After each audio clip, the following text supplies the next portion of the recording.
Welcome to this explainer on mastering voice roleplay for customer handling. We've all been there, right? Sitting on one side or the other of a massively high-stress customer service call. It is intense. Today, we're going to systematically break down how you can actually transform those frantic, high-tension calls into smoothly resolved solutions.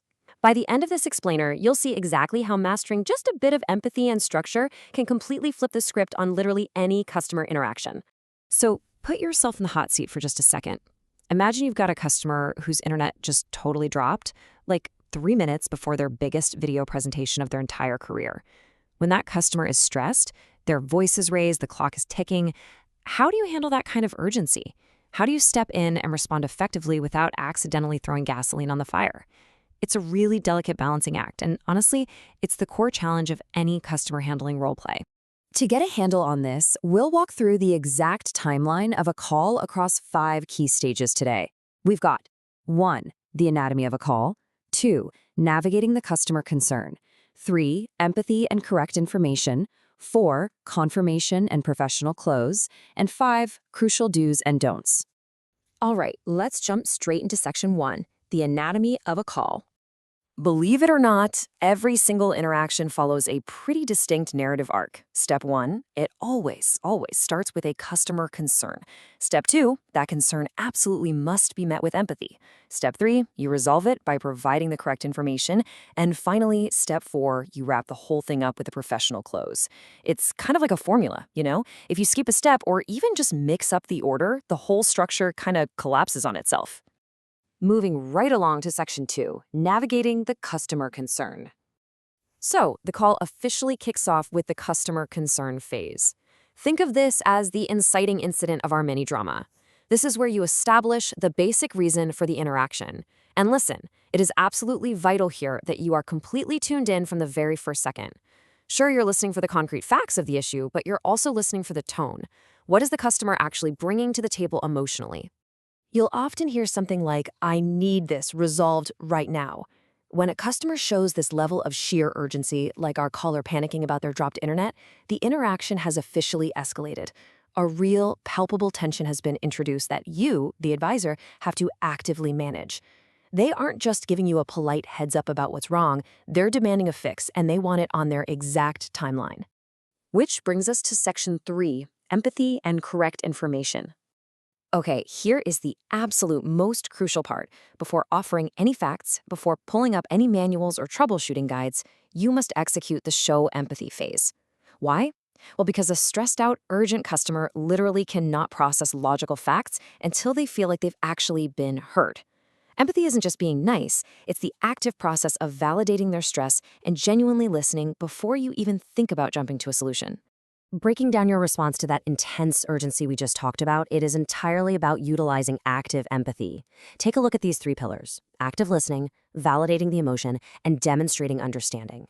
It's not just passively saying, "Oh, I'm sorry." It's saying, "I totally understand why this internet delay is so incredibly frustrating for you," right before your big presentation. You're essentially functioning as a pressure release valve for all that tension built up by their urgency. Now, only after establishing that deep empathy do you move to the solution phase, which is providing the correct information. You see, you've earned the right to give them the facts because you've proven you actually understand how they feel. This is exactly where your product knowledge and your training takes center stage, allowing you to deliver a clear, accurate, and actionable solution.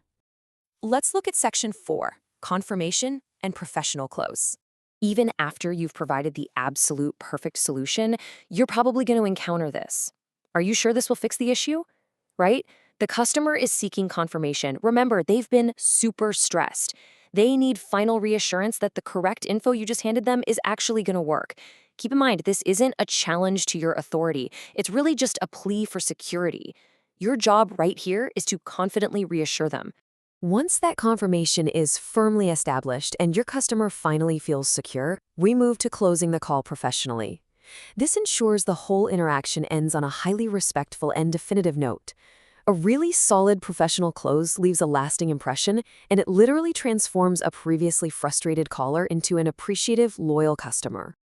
And finally, section 5, crucial do's and don'ts. Just notice the stark contrast in these do's and don'ts. Doing things like showing empathy and providing the correct information builds immediate trust. But look at the don'ts. Ignoring their urgency instantly derails the entire interaction. And guessing information? Oh man, that is perhaps the fastest way to turn a standard concern into a massive five-alarm fire. If you don't know, find out. Never guess. And for sure, never end the call abruptly. So the key learning points from this entire role-play structure are pretty crystal clear. You absolutely must always lead with empathy. Empathy always precedes information. Accuracy absolutely matters. You have to handle urgency calmly to de-escalate the situation. You need to secure that customer confirmation so they feel safe, and you have to maintain your professionalism all the way to the very end of the interaction. As you reflect on your own customer handling style today, I want to leave you with this one question to think about.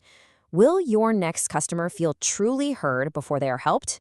Empathy isn't just some fluffy soft skill. It is the strategic foundation of actual problem solving. Remember that mastering this structured flow, from concern to empathy to information to closing, is exactly how you transform everyday urgency into lasting customer loyalty. Thanks so much for joining me on this explainer.